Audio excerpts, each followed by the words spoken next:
The Art and Science of Self-Defense, Lesson 5.3, Butt and Bite. Headbutt. The headbutt is a technique that's illegal in every sport, including football, when you spear with the head. They don't encourage that. The head is just such a powerful weapon. And of course, it also contains your brain, so you don't want to go around slamming your head into things. However, there are times when it can be used to great effect. If I use my head against my opponent here, let's say that we're just in range and, hey, I'm trying to keep him away, and he pulls that hand back, and I strike into his face. I grab at the same time. I don't want to let him go.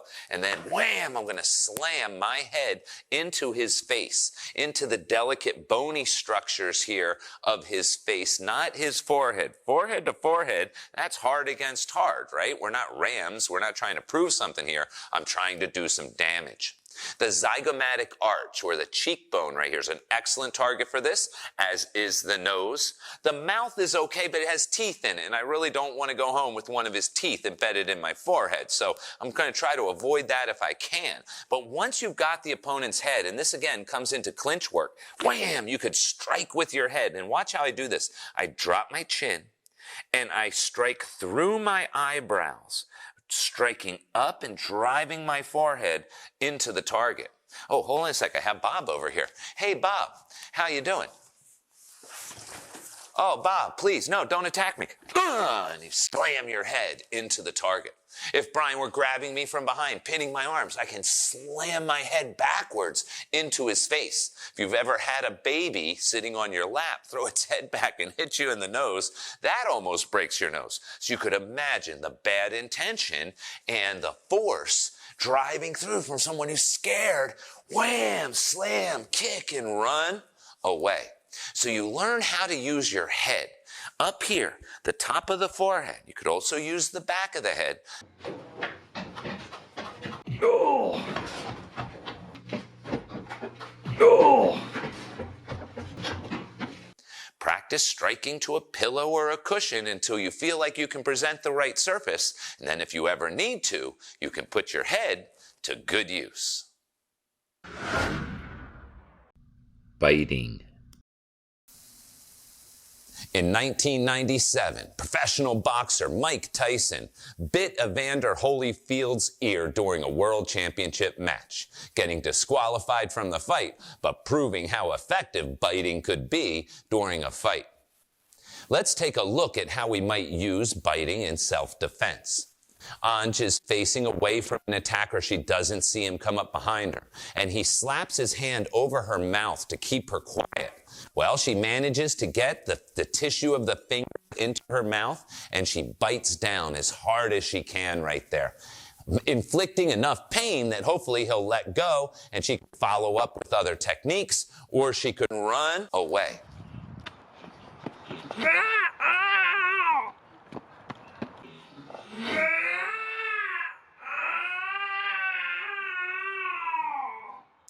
If she were being attacked with a choke, the arm coming around the neck, whatever part of the arm is closest, you want to bite into that meaty tissue, whether in the top of the forearm or perhaps on the bicep if that part's closer.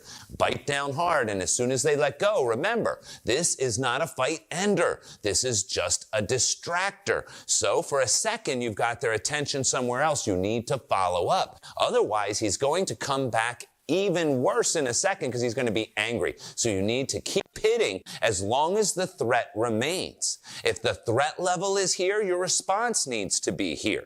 If the threat is way down here, you've disabled him, then you can start to run away. You could de-escalate the situation in your response. So whenever possible, use your teeth to inflict enough damage and pain on an attacker to distract him from his main attack, allowing you a better position to counterattack or escape.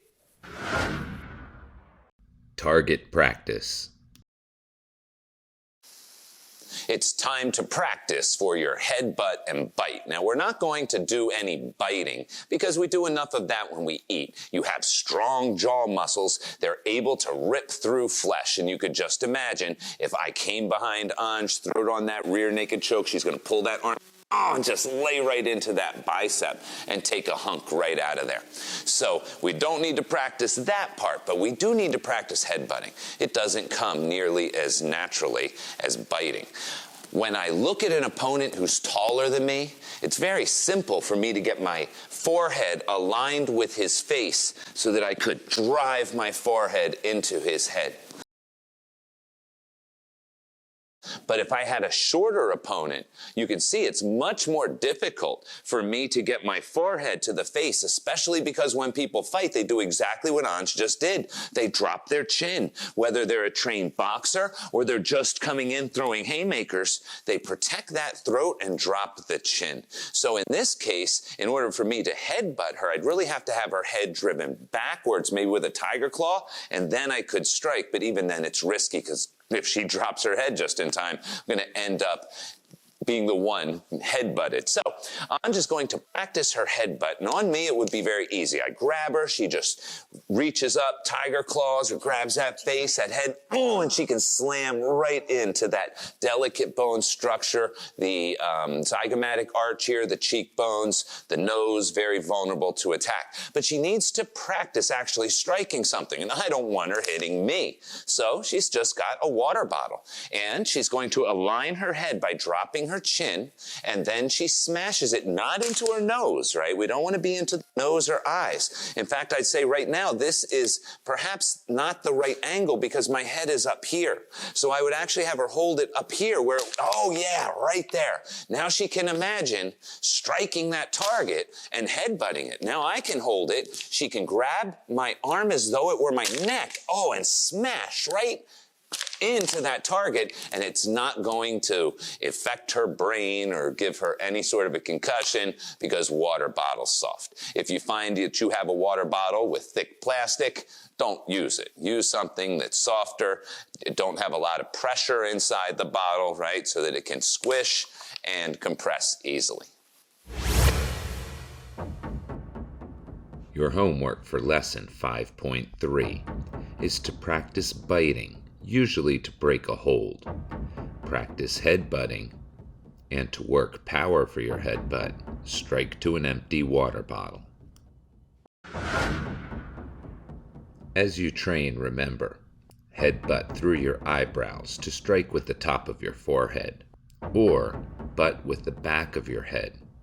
When it comes to using your teeth, remember, it's okay to bite, but don't swallow.